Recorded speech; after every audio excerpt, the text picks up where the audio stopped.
While Meghan Markle desperately tries to pretend that all is wonderful in her oh-so-perfect Montecito world, the pesky truth keeps rearing its awkward head and getting in the way. And that, by the way, is the truth, as opposed to the fabled Meghan truth that never quite gels with reality. As the difficult Duchess struggles to persuade her increasingly sceptical followers that her hastily renamed lifestyle site is poised for glorious global success, she insists she is not a tyrannical bully.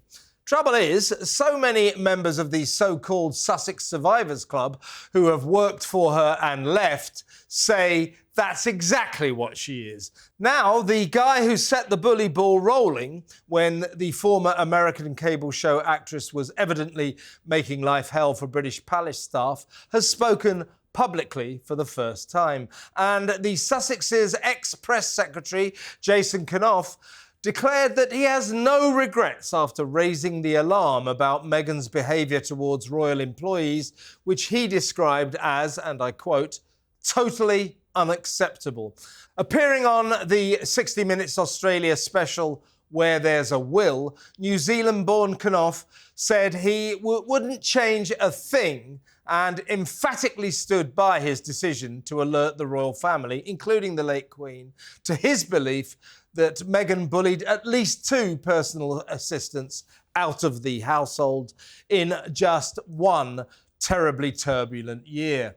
This is precisely the dubious past that Meghan has been attempting to block out with a blizzard of fun-filled positive publicity gimmicks, kissing Harry's lips off at the Invictus Games in Canada and posting lightweight tosh about Billie Eilish and fruit preserves on her Instagram account.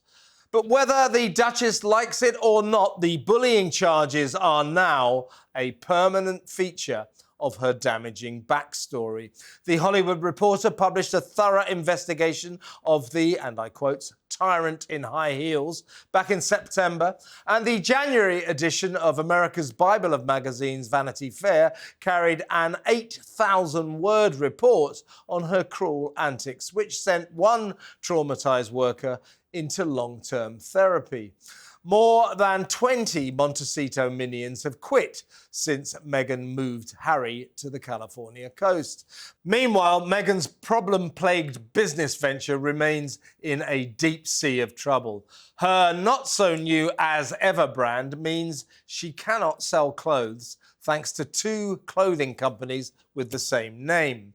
And in any case, it transpires that nothing will go on sale for months, and therefore the commercial synergy with the March the 4th release of her Netflix cooking show With Love Meghan simply isn't going to happen.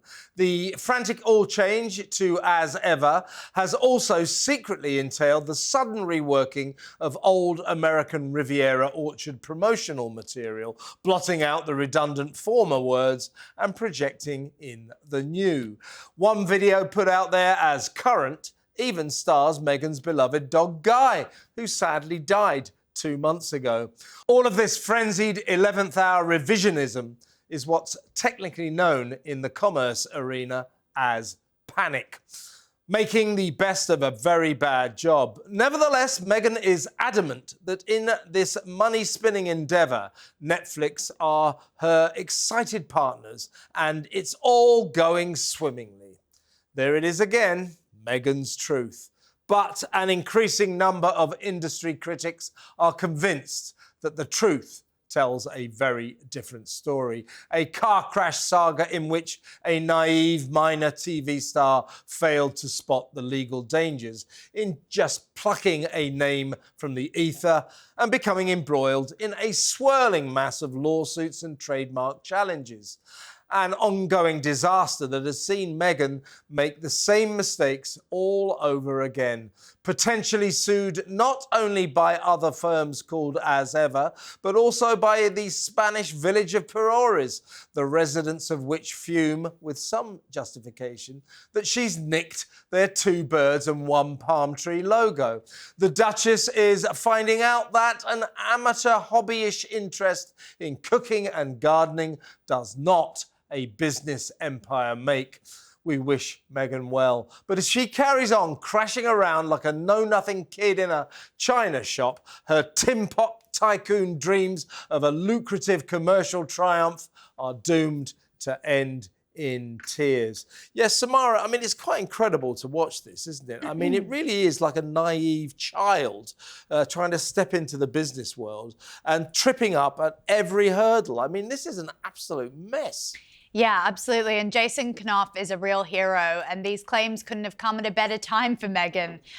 No, I'm joking, but really, it's these claims are very substantive. They've been in the ether for about 5 years now, and I'm glad that they're getting resurfaced because Meghan's been a bully for a very long time. Even before she was a royal, you know, she had a Reitman's photo shoot where she upset the director, so he had to walk off set. She stole the pair of shoes from the set as well. She's always been it's all fact-checked. She has always been like this. But then she took that same ethos to the palace when she was at Kensington Palace. You know, the Queen gave her some of the best staff.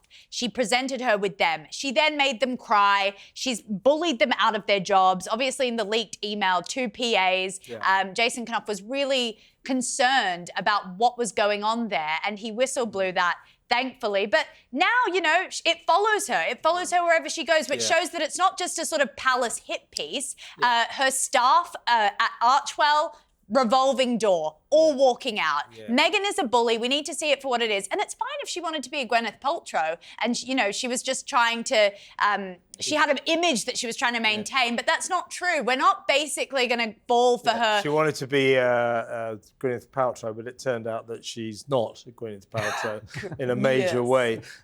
She's got 3 hobbies, cooking, gardening and bullying her staff. It doesn't go together. Here's Jason Knopf talking about this on Australia's 60 Minutes. Just a few months after he joined them on this trip to Ireland in 2018, their first as husband and wife, Jason raised concerns the Duchess was upsetting junior staff. I am very concerned that the Duchess was able to bully 2 PAs out of the household in the past year. We have had report after report from people who have witnessed unacceptable behavior. Yeah, Simon, Knopf went on to say in his initial emails, which were indirectly sent to the Queen, they were circulated around all the important people in the palace. And he wouldn't have done that lightly. He was then working as the press secretary for Meghan and Harry. And in these emails, he sort of said that this is what she's like, that he actually said, and I quote, she always seems to have someone in her sights. So we know this. Then we know about the Montecito saga, which was revealed first by the Hollywood Reporter and then in great depth and detail, 8,000 words. That's nearly the length of a novel in Vanity Fair. I mean, she is a bully, clearly. She bullies her staff, and she's trying to blot that out by kissing Harry in Canada. Well, that's not good enough, and that's why I think, apart from the fact the way she goes about her business venture is completely shambolic, like a know-nothing kid, she can't block out this bad back publicity, and that's why I think she's doomed to failure. Well, there's a lot of things. There's a lot of things there. You've raised a lot of things. I'll try and address all of them one by one. One of them is the Jason Knopf. Is that how we pronounce his surname? Get an easier name, will you, Jason? Knopf. Jason Knopf is talking about stuff. He also said in that programme that working with them was an amazing experience, and he got on well with them really well. Yeah, he's a PR. He's a publicist. I think he was also referencing Catherine and William within that statement. Indeed, there was a lot. There was a lot going on. Meghan, as we know, is a very challenging boss, which is what I've always said, being diplomatic. And if we're going to be blunt, she has had accusations of bullying levelled at her because she is a bully. She is a bully, And we know that for women who get this levelled at them, take for example Naomi Campbell, same thing, strong-willed women, that reputation follows you around and it's very, very hard to shake off. It's even harder when sort of somebody is going on, if this was sort of happening back in 2018, 2019, suddenly reappears in a documentary and everything gets pushed to the fore again. It's very, very hard to reinvent yourself when these stories keep on resurfacing. got to change your behaviour, but also there's not much you can do about those stories following you around. What is more... Maybe stop bullying people. Indeed. Yeah. That could be a Indeed. thing, yeah. I That know, go, Meghan, I know. eh? Yeah. But what's I find kind of, and we talked about this the other week, is just this complete dog's dinner of getting these businesses off the ground. Yeah. Getting these words trademarked. I mean, I know that there's always problems around trademarking names. Like you can't trademark a name lamppost because it's two things that exist. Yeah. And I don't know whether that same thing is around as ever, which means the other as ever can sell clothes, whatever. But she shouldn't be in this mess. It's absolutely right. She shouldn't be in this mess. I mean, you'd have thought with the problems she encountered with American Riviera Orchard, where they were challenged by at least one big chain of stores in America that said, well, that's very similar to our brand name. They had a brand name called Orchard Riviera or something. Yeah. So, and then she found out that if you're going to use a geographical reference, because the American Riviera is the coastline around Santa Barbara and Montecito where they live, then you can only sell or market produce from that area. So you would have thought from that experience, she would have learned you have to be very careful with whatever trademark, whatever branding name you want to use. And then she says, well, actually, I registered as ever, Samara, back in 2022. To which I said last week, well, why didn't you call your lifestyle website as ever? Well, I reckon what happened was she encountered these problems back then, said, well, I'll move on to a new name. But anyway, she's gone back to as ever, I think in a panic, because she hasn't got time to come up with another name. And she's going through the same mistaken process all over again. She doesn't seem to learn from her howling errors. And you know why? Because she's been called by former staff as a dictator in high heels. Won't listen to anyone. Exactly. So she won't listen to anyone, and every decision reeks of that. And you know what? The bullying thing and the failure of all her businesses are completely interlinked, because no one wants to buy a tea towel from a bully. No one wants to buy a pot of jam from someone who's been shouting at staff and emailing. Sorry, I mean, there's no pot of jam that is worth emailing a staff member at 5 a.m. Bully for. jam. But I just don't. I disagree. But you're right. She's surrounded by yes men and women, and she actually doesn't have anyone to say, "Hey, Meghan, maybe we should do this. Maybe we should do that." Well, she does, but she won't be told. And also, I disagree. If people didn't want to buy jam and towels from bullies, Netflix wouldn't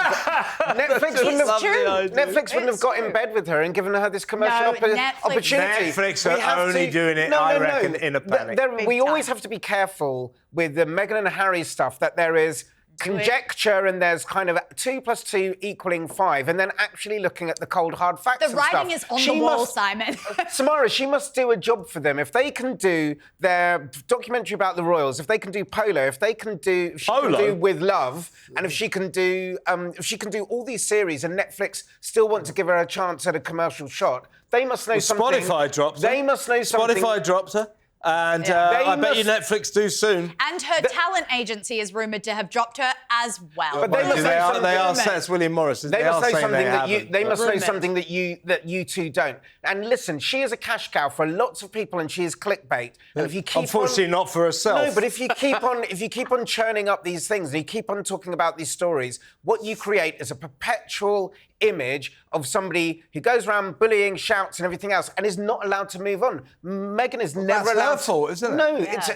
It's what we do. I'll tell you why. We never allow her to move on. Yeah, well, I'll tell you why she's having trouble moving on. It's because she doesn't understand you have to do a lot more than kiss your husband to blot out years of serious allegations of bullying. She thinks she can just grin for the cameras in a quick smooch, get on the front page of the New York Post or something, and that's it. Everything is forgotten. Well, it's not. But you think that is orchestrated, whereas, as I said again last week, up in Canada? Yeah. You didn't think that was orchestrated? As we said last week. Like, leave Harry alone, Meghan. Stop it. One of us just has to look at these articles, read these articles, and draw some of the evidence from it. And in the evidence of the articles, they say that this is a couple very much in love. Right, let me ask you this straight question. With Love, Meghan comes out very soon, March the 4th, right? Right. In fact, by the next edition of What Just Happened, it will be out. And you will have watched it. I'm going to be watching it. And poured a bucket of crap over it. No, I'll approach it with a fair mind. Fair mind. You know, I'm nothing if not fair. Balance is my middle name. That and liar. But seriously, I predict that that show will get a good first audience. The commercial tie-up with selling her produce is already in the toilet, because here's the other thing. Nothing is going to be on sale for months. She hasn't got the produce in. So she can't do that commercial tie-up. I don't think that show, in terms of big audiences, will last more than maybe one episode. And I think that she's facing a downhill slide. This entire venture isn't going to work. What do you think? Seriously, would you say, I think it's going to fail. Would you at least concede that, given that you think she might, it's no more than 50-50, surely? They're not bad odds, are they? No, that's not bad, actually. Worse than that. Okay. Would you, I mean, but seriously, it's not good, is it, the situation now? I think that the physical products in the Netflix store will probably do better than people think. But, remember, this is a guy who backed Kamala Harris, so I'm not. I don't have a track record in predictions here. Don't trust this What man. I will say, and please don't yell at me for trying to do a digression, is that Tesla cars are facing a downturn. Oh, no, here we go, Donald Trump. No, Tesla cars are facing a downturn because of people who are upset with Elon Musk. I don't think she will face the same sort of pressure that he has with the cars. I think, actually, her produce in the Netflix stores will probably shock us all and do quite well. Well, hang on a second, though. All they've got now is a few jars of jam and things like that in 2 shopping malls, right? So one in Dallas and the other in Philadelphia, right? So that's literally, $50 worth. She needs to be selling it mass online on her website. And we learned this week that nothing is ready for sale, nor will it be ready for sale for quite a few months. So the synergy, Samara, that she was looking for, the combined release of her TV show and her website, already down the chute, not happening. Yeah, and I think she's realised that. That's why she's really gunning it on her Instagram, but that's not going to help. I mean, the truth of the matter is, yes, they're going to release the thing on Netflix. It's going to get some viewers. People are going to love to hate it. And then it's just going to die. Yeah. And no one's actually going to want to buy these different things from her in order to fund her Montecito mansion. I mean, it's not like there's any cause that this is going to. Look, it's not this crusade that she claimed that she was going on when she first moved to California. She's allowed to be an entrepreneur. She doesn't have to do everything for some sort of charitable cause. Oh, yeah, I agree with that. Everything. Trouble is, she's a crap entrepreneur. One of the questions to throw back at you guys is, what does success look like for her in your eyes?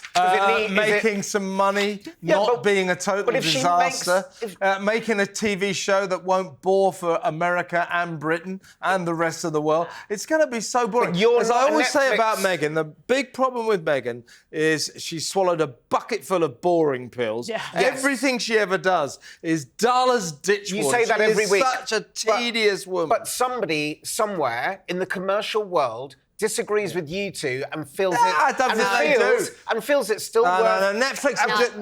Let me finish. It's still. They think it's still worth them hitching their wagon to her because she brings. They've got $100 million invested. They're trying to recoup something. Anyway, Samara, you got some YouTube comments. Susan Wallace has said, I think Simon should stop shaking his head and start reading the room. Surely he can see from a multitude of people saying how fake Markle is. I feel sorry for him that he can't see what's staring him in the face. Markle is an out-and-out liar. How can he back her when he can't see the lies she tells? Great question. She is a liar because, this entire, this week she put out this video. Here I am with my croissant, or croissant, as they say in America, with the honey and the jam. And, oh, look, there's a dog that died 2 months ago. She's saying... So she pretends it's this week. It's not. Yeah. I do think that she's a complicated, flawed, complex character with undertones of bullying there. But what I will do is... She's a bully. She's a bully, OK? She's a bully. People don't like bullies. Yeah, people don't like bullies. But what I do try and do is, there's so much stuff that people grab off the shelf, and there's so much things of you going, people obviously don't like this, people obviously don't like that. It's not all that obvious. I wonder why Netflix still back? So why is because they still... they've got... Let me just finish. Why are they explaining? Why It's they the want to one do the... company in the world that's got unlimited They've got funds. $100 million invested in it. They're trying to recoup some of their vast losses. But that is conjecture. We don't know that. They must see something in there that we don't know. Let me tell you, that contract isn't going to last. Also, so you got another comment, Samara?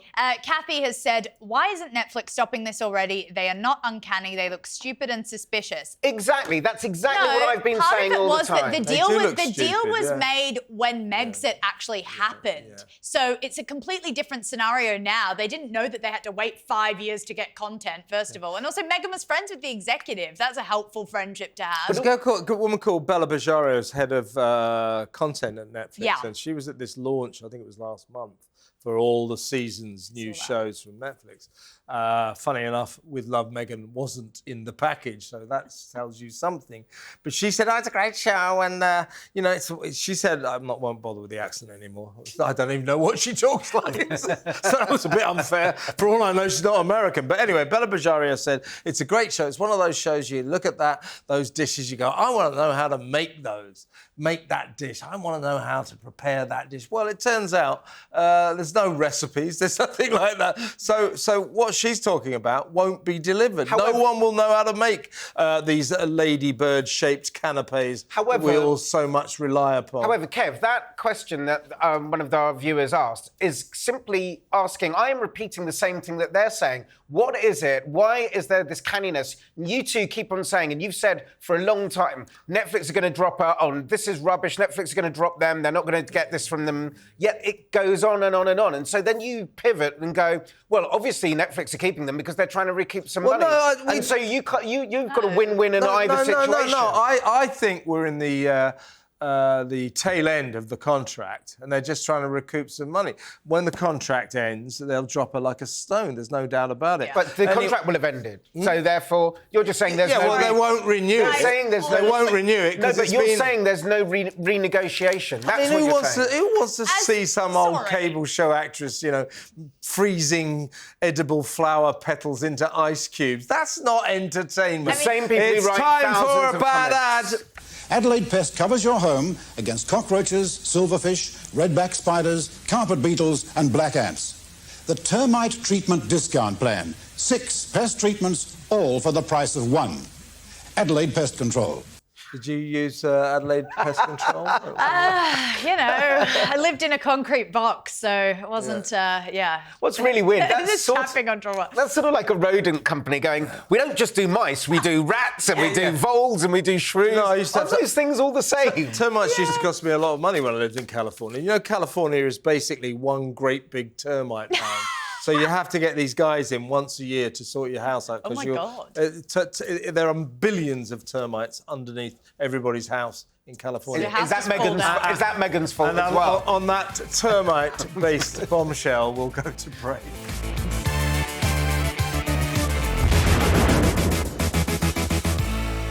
What just happened?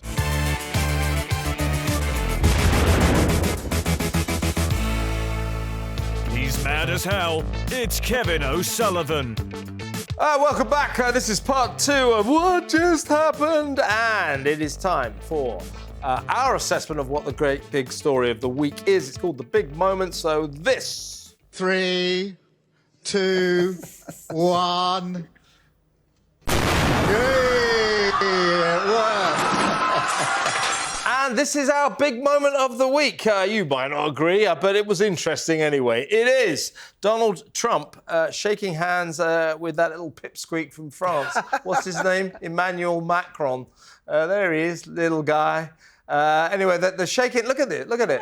It's a bit like they're dancing almost, isn't it? Macron, all puffed up, little Napoleon there, arriving in Washington to organise world peace. What a joke. Look at this. This is weird as well. Well, look what is going on here.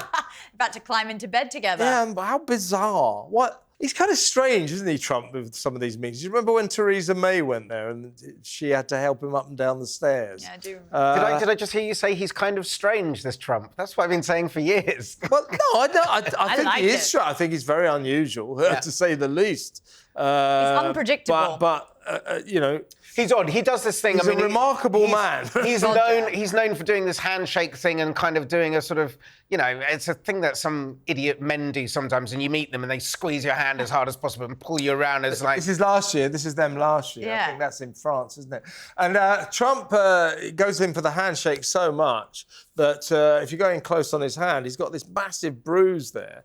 And apparently it's because he's constantly, he just shakes hundreds of hands a day. And people have started shaking hands back in the same way that he does it. He he has to do this kind of macho thing. But it was a great week for Macron, actually, the Trump whisperer. Please. Well, was it? Yes. All these European leaders, of course, what's his name? That other pipsqueak, Keir Starmer, he went as well. Yeah. And they're all trying to bestride the world stage. I'll influence Trump. I'll sort Ukraine out.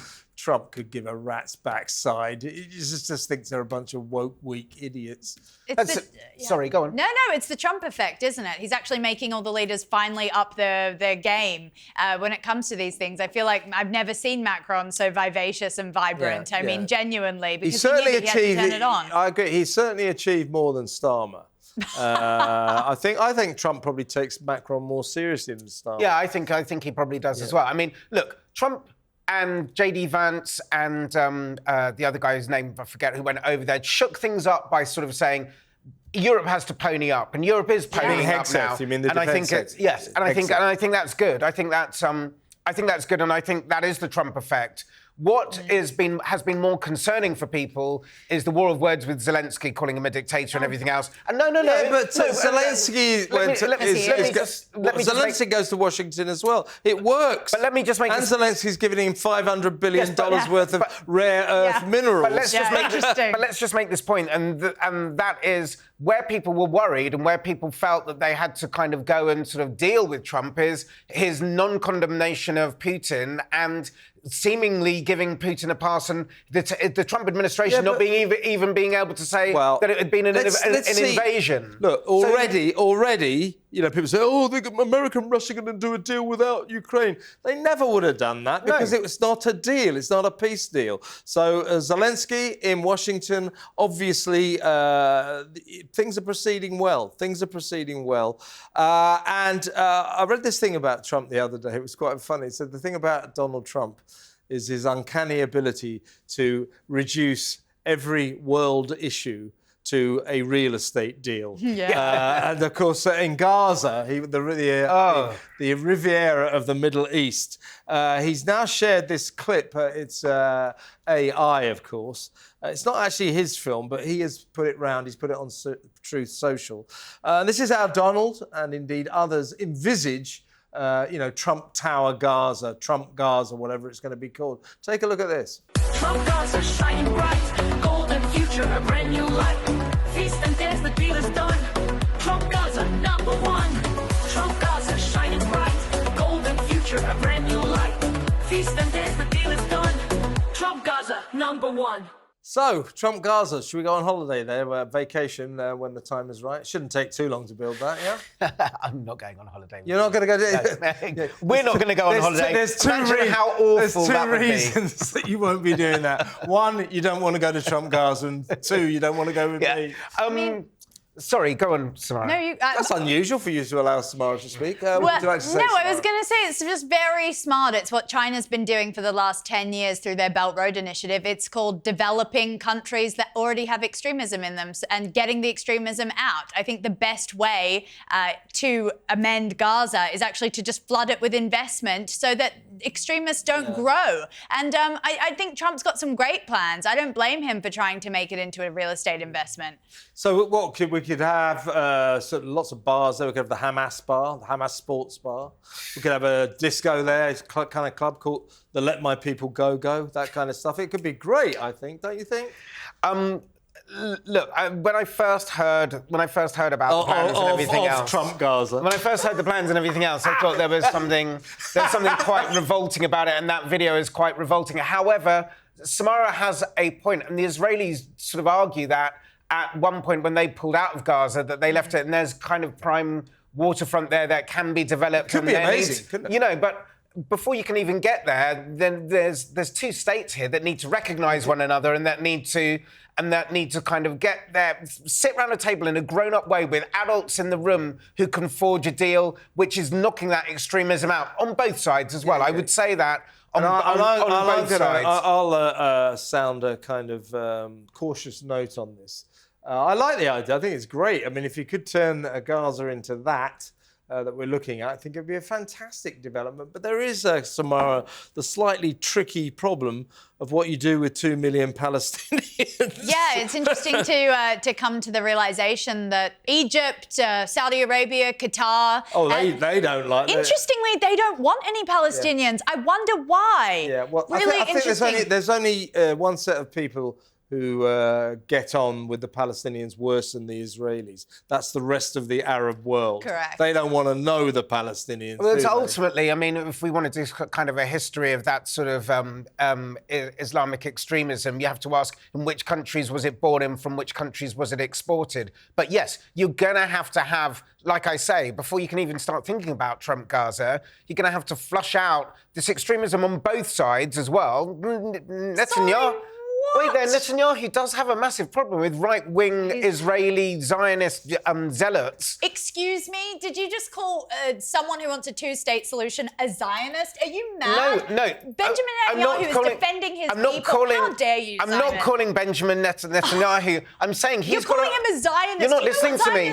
No, you're not listening to me. Two-state solution. No, you're not listening to me. He's got some rabid right-wingers who are extremists in the same mould as Hamas that he's got to somehow bring into the fold. He has. He has some of those. Hamas is a terrorist organisation. And I would argue that some of those settlers some of those settlers have done as well are equatable to that as well. Going into the West Bank, there's a massive problem there of extremism on both sides. And I'm not trying to Donald Trump it. There are good people on both sides. That is a major problem. You'll back me up on that, Kevin. No, it's a very polarised area.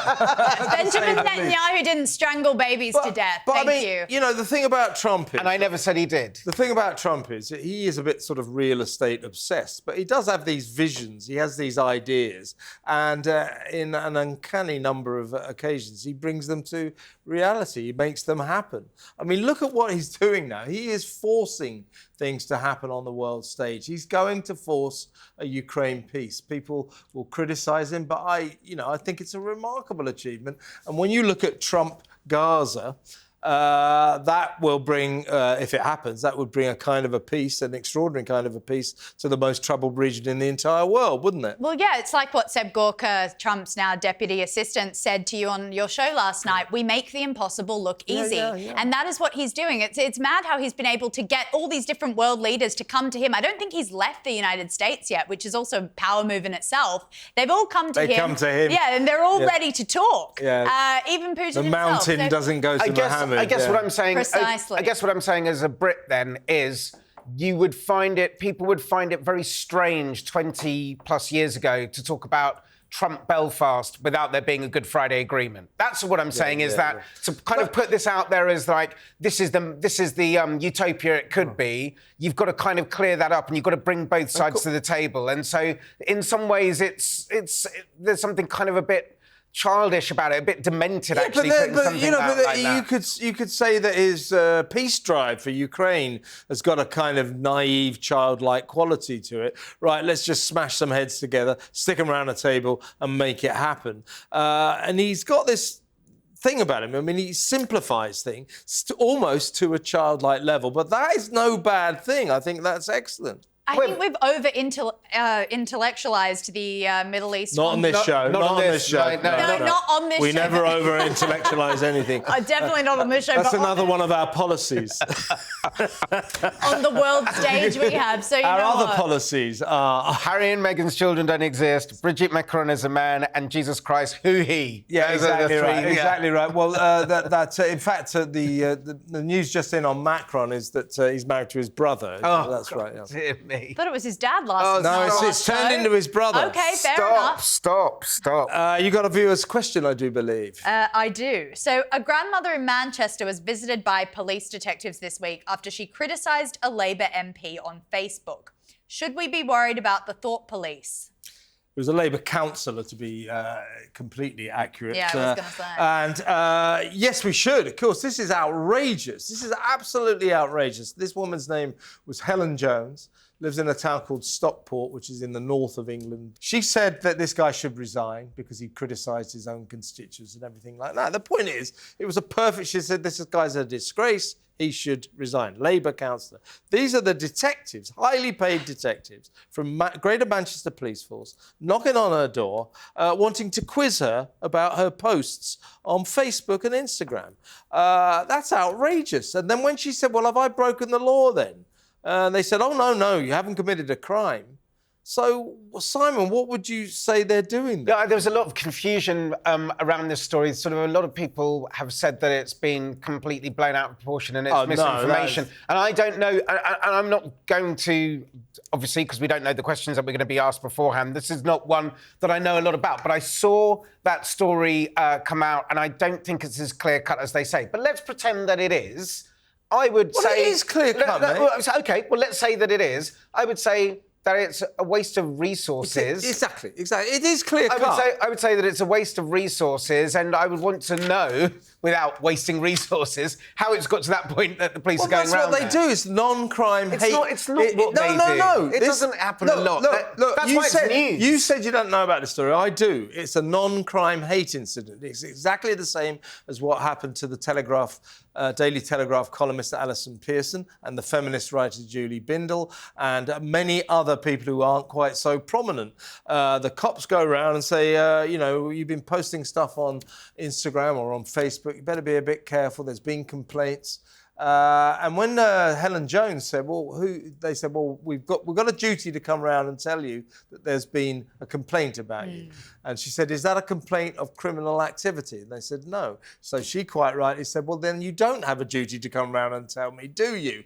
But since you have, could you tell me who the complainant is? Oh, we're not at liberty to tell you that. It turns out it was either the councillor in question or his partner. But this is nonsense. If it's not a crime, it's got nothing to do with the police, has it? Yeah, and the worst part about it is that they really target these really vulnerable individuals who then have to go to the media to seek help, which it really just shouldn't be the case. Yeah. I mean, we even had a caller on your other show whose disabled son was targeted by this crap, this box-ticking crap. Yeah. It's not actually like they're trying to solve anything. And it would be fine if our police was functioning and, well, it wouldn't be fine in any case, but it would be fine if our police was actually solving crimes, but they're not. This is what the resources are being used for. Yeah. To knock on granny's doors for hate incidents, non-hate incidents. This is thought control. Yes. It's going around and saying we're a bit worried about your thought processes. People have been told this by coppers. We're just checking on your thought process. It's like, get out of my life. Don't want to know. This is worrying, Simon. I think the reason that it's still news and the reason it's making front page news is because it doesn't happen very often. If it did happen all the time, it wouldn't be news. And you guys are kept saying it does, but I don't think it does. I think that what they do... They're recording 60,000 non-crime hate incidents every year. That's a lot. These are non-crime. You should be worried about this, mate. And we know as well from two major incidents that have happened this year, that have happened in the last 12 to 18 months, that where people have reported stuff and it's not been followed up, or where things have not been followed up properly, is ended in massive, in huge... You really should worry about this. Tragedy. Don't try and brush this under the carpet. I'm not trying to brush it under the carpet, worrying. But I don't... And also, what is even more worrying, it's always about a Labour councillor, left wing. These coppers wouldn't be going around to Helen Jones's house if she'd been, criticising someone, or if someone had complained about who was very right wing, a Millwall fan or something like that. It's the left wing piece in forcing a kind of left wing ideology in something out of East Germany in the 1970s. Only it's Britain now, and we should all be very worried, folks. Let's go to a bad ad.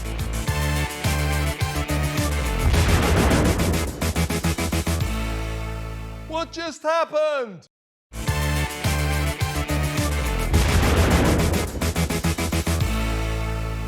He's mad as hell. It's Kevin O'Sullivan. Welcome back to part 3 of What Just Happened. Well, it's your turn, folks. It's viewers' questions. And you got the first one, Samara? Yes, so the BBC has been criticised for spending £400,000 of our licence fee on a Gaza documentary made with members and supporters of Hamas. Should we be trusting the BBC, Kevin? I'll tell you, the BBC, the British Broadcasting Corporation, our left-wing, Jew-hating, anti-Israel state broadcaster here in Britain, they're in big trouble over this. Just for those of you who don't live in Britain, they've... it's available, or it was available on the BBC iPlayer. They put out this programme. It's called Gaza, How to Survive a War Zone. It's narrated by this lovable little 13-year-old Gazan kid who takes the film crew around. Look at the hell. Look at what the Israelis have done to us. There's no sort of mention of, I guess it was October the 7th. It's very, very biased, very pro-Palestine, and... what the BBC didn't tell its long-suffering viewers about this £400,000 documentary, here it is, was that the kid, the 13-year-old kid narrator, the star of the show, was the son, or is the son, of a senior Hamas official, actually a terrorist. He is actually the Deputy Agriculture Minister of Gaza. Of Palestine. I mean, what agriculture is there in Gaza? What he actually is, in my view, is the deputy tunnel driller or something like that. But not telling the public about this connection has got the BBC into serious, serious trouble. They've had to pull it down from the iPlayer. They've apologised, and now there is a massive inquiry going on because what we want to know, that kid and his dad, money will have exchanged hands. People don't do this stuff for free. So that family will have got money. Maybe other people got money. So basically, TV licence fee payers' money here in Britain went to a terrorist organisation, Hamas. That's bad, isn't it, Simon? You're not going to say no, are you? It's a disgrace. Framed like that, it's bad. However, and I have to say, however... In what way is it not bad? That's probably what the producers said behind the scenes. Framed like that, it's bad. No. But, I mean, how else do you frame it? I would imagine knowing a lot of documentary producers and going out to make this. I saw this programme. I was just watching. Just came on late one evening. It was great, and it was really. But now you know. And now I know it was a Hamas production. Now I know it wasn't a Hamas production. Yes, it was. It wasn't a Hamas production. That is just a massive. You know who shot some of the scenes? The guy called Mr. Fofo, who specialises in creating fake scenes to make Israel look bad. Okay, correct. So. Okay, what I would say is that because it didn't have a full disclosure at the top... Didn't have any disclosure. Okay, because it didn't have any disclosure at the top, then the argument can be levelled at it as a piece of propaganda. By the way, this is the cameraman. This is the guy that after October the 7th was filmed celebrating what Hamas did to those poor people, those 1,200, 1,300 and we've had... killed and raped. This guy's celebrating. Come on, Simon. This production is a disgrace. No, I refuse to tar everybody... propaganda. I refuse to tar everybody with a propaganda brush. What's come out today as well is that a lot of the translations were incorrect for some reason. So when they were saying, let's, They took out all the references to jihad. Correct. And when the proponents in the show started talking about dreadful Jews and awful Israel, they translated it to make it sound as if they were being reasonable. Because this is propaganda. You can't support this. They left out the fact that he was the son of a Hamas official. That's pretty profound. Son of the deputy. I mean, the place is so tiny that everybody's related to everybody else. And you are defending this. You're defending this. I'm not defending anything because I can't get any sentence out to sort of say anything. I'll give you a sentence. Well, completely. 10 years behind bars. Mr. Outraged of Tunbridge Wells here is going to yell at anything that I say at the moment. But I will not. But as I say, taken in context of this was a film about children and children's experience. About Hamas children. No, well, they weren't all Hamas children. That's they were. It turns out they weren't all. Yes, they were. At least 2 of them were. Children. That's The main that's not star all- was. That's not you all of can't them. defend this. The BBC is in big crap about this. Look, What do you it could have think? been done better. Well, guess what? Guess what, Kev? No one's been fired over it. No one's been held accountable. Yeah. I believe there's somebody called Head of News. Her name is Deborah Turness. I believe she's in massive trouble on this one. Even the BBC, which basically never listens to any criticism, doesn't believe that it's a very biased left-wing news or operation. Its journalists are biased. They're prejudiced. They're anti-Israel. They're anti-Semitic. There's no doubt about it. That's that. They won't accept that. But this time they've gone too far, and I suspect that the head of news at the BBC will be in big trouble. But it being the BBC, no doubt they'll go down their traditional punishment road and deputy heads will roll. But you know what? It took the power of an investigative journalist to even uncover this, and that shouldn't even be the case in the first place. They should have vetted this all the way through, and you're correct. I think heads should roll over this, and it should set a precedent for screenings of future content, because a lot of people watched it, including myself, and I felt really bad for the victims, and then I hear that, there's a lot of connections to that horrific terrorism. Wait, you know when they pulled it down? Yes. So what they did, this is last week, that first of all they apologised, and then they put a trigger on the top saying this is narrated by the son of a Hamas official.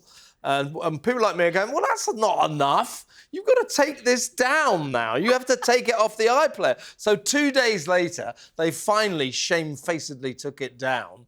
And then they said, we're taking it down to subject it to due diligence. In other words, what they're going to do what they should have Now, done. that does sound Wait a sec. anti-Semitic. Well, due diligence, does it?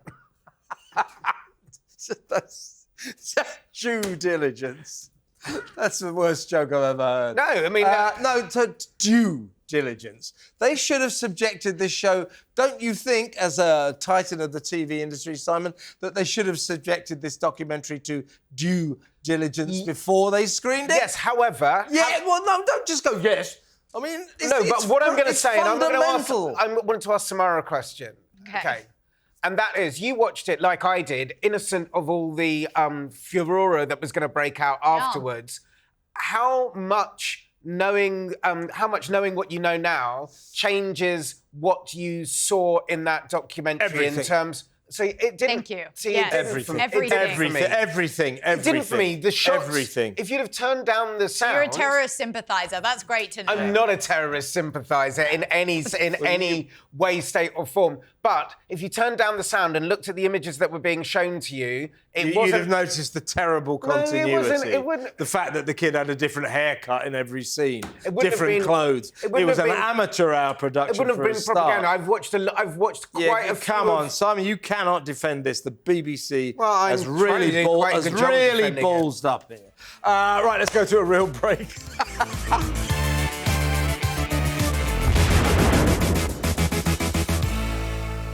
What just happened?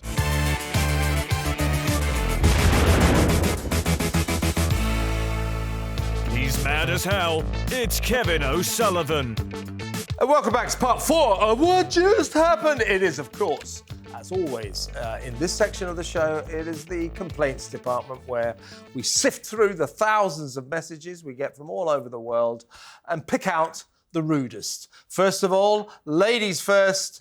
Samara, ha ha ha. Brit Girl says, there sits old Simon shaking his head. He is so in love with the dog biscuit Duchess. It's sickening. As soon as he opens his gob, I'm out of here. I like a Brit Girl. Brit Girl. That was good. I'm out of here just after leaving this message. There sits old Simon, like he's like some old sailor or something. Jutta says the male guest Simon is quite is quite silly, really, as he never seems to take in reality. Loyalty is commendable. Blindness is stupid. Very good, very we good. have such smart viewers. The male guest. Yeah, we really Well, do. male guest, what have you got next? I find Simon's comments on my country's politics ridiculous. She's from the States. He has no idea what he's talking about, so he should stick to the pearl-clutching, defending the clown from California. You should. What's You she should. saying? Samara. Kurt Lorenz says, I cannot believe this. Simon actually said Meghan was shoddy. He has defended her forever, but he just couldn't anymore. Just like, how can you? I've had the biggest laugh at that Meghan video. I had to send the link to my nana. Great times. Love your show. Thank you very much. And also, yeah, at the beginning of last week's show, we kicked off with uncharacteristic agreement, didn't we, with Simon? Even Simon conceded that it was all going pear-shaped for Miss Markle. That is the end of this fantastic edition of What Just Happened. Thanks very much for watching. Send us all your messages. We'll be back next week, same time, same place, right here on this show. You better be there.